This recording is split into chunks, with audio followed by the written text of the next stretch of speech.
بزاف منكم طلب لي الكريمات تاع الترطيب. في هذا الفيديو بحول الله غادي يكون خاص بالكريمات المرطبه الخاصه باليدين.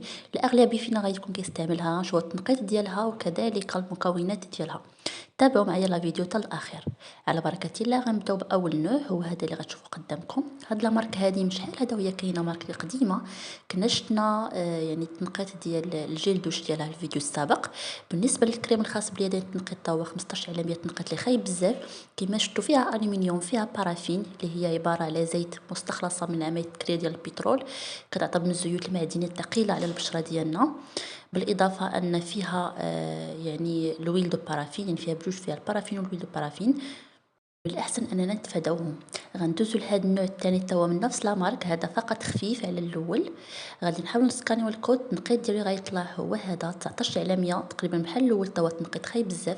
فيها ساليسيليت دو بنزيل اللي كنا شفناها، قلنا هذه عبارة على واحد المادة كتكون في المواد التجميلية من المسببات الحساسية.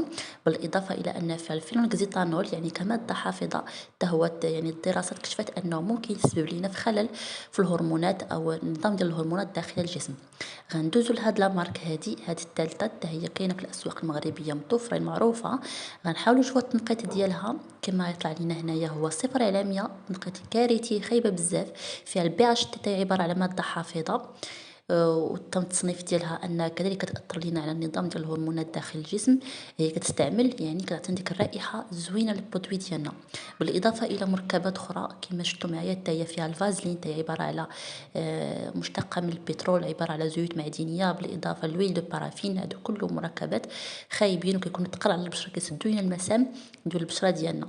غندوزو لهاد لا مارك هادي كنت درت معكم الجيل دوش ديالها، صراحه كان مزيان.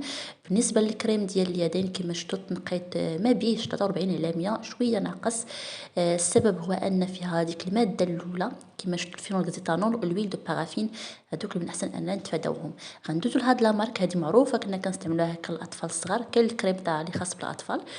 حنا غنشوفوا التنقيط بالنسبه للكريم ديال اليدين 49 على 100. تنقيط شويه ما بيش، ولكن مع ذلك من الاحسن ان يعني نتفاداوها. الماده اللي هبطت ليها النقطه كما شفتوا فيلم الكزيتانول كمادة حافظة اللي قلنا خطر على الصحة ديال الإنسان. غنشوفوا هاد لا مارك هادي النوع الازرق. هذه فيها يعني كريم كونسونطري مركزه، التنقيط تاعها زوين بزاف 100 على 100، مزيانه، ما فيهاش يعني حتى شي ماده خطيره، ما فيهاش يعني حتى شي حاجه ممكن انها تسبب لنا شي اشكال على الصحه ديالنا. غندوز من نفس لا مارك هذه فقط بالاحمر. هذه ماشي كونسونطري، شويه خفيفه. حتى هي التنقيط تاعها بحال الاولى 100 على 100. التنقيط زوين بزاف، ما فيها حتى شي مسببات الحساسيه ولا حتى شي ماده اللي خايبه. جميع المكونات راهم مزيانين. غندوزو هادي اللي حتى هي الصراحه كنا شفنا الكريم ديال، او عفوا الجيل دوش تاعها حتى هو مزيان. حتى الشامبو اللي بغيتو نديرو معكم، هذه شخصيا انا كنستعملها، زوينه بزاف. التنقيط تاعها حتى هو زوين 100 على 100، ما فيهاش حتى شي حاجه من المركبات الخايبه.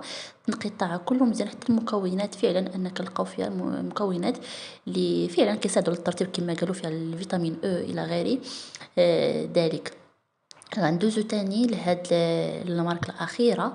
هذه ماشي ديال اليدين، هذه ديال الرجلين من نفس المارك كنا شفنا اللي قلنا انها مزيانه.